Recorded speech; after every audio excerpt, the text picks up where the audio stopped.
Welcome to The Last Breakfast. Please enjoy the video. You start by creating a reliable baseline. Save and back up the presentation immediately because repairs can change file structure.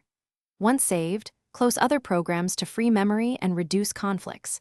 Make sure you note the PowerPoint version and any recent edits or plugins you enabled because compatibility matters.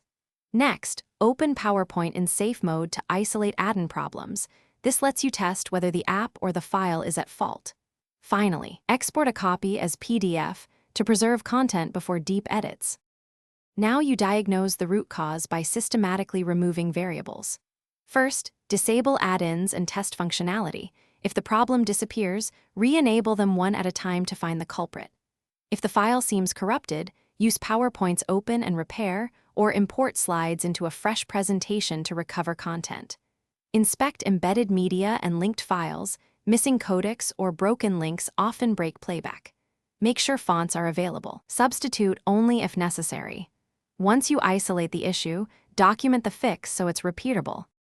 To finish, apply the fix you discovered and verify everything works across environments. Rebuild any corrupted slides by copying content into a new slide or by saving problematic slides as images when recovery fails.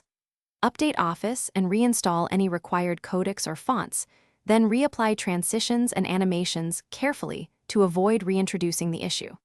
Once done, test the deck on another machine and in presentation mode to confirm playback and layout. If something still breaks, try the following troubleshooting tip.